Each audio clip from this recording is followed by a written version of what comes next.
Това е сабя.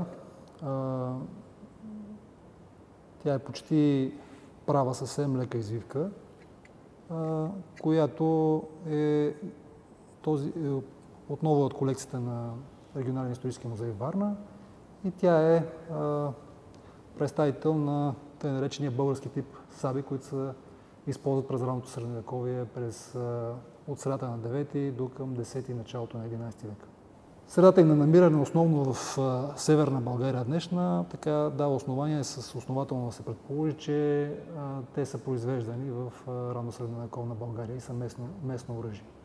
Това е един изключително рядък меч в световен мащаб, намерен в района на село Галово и съхраняващ се в Регионален исторически музей в Враца.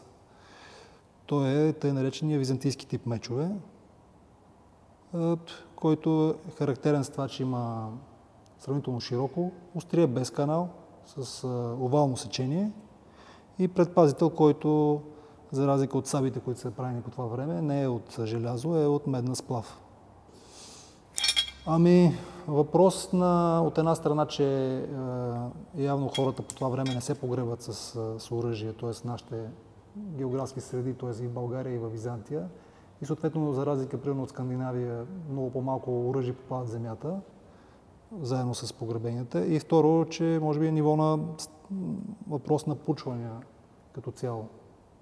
И в днешна Турция, и в днешна Гърция.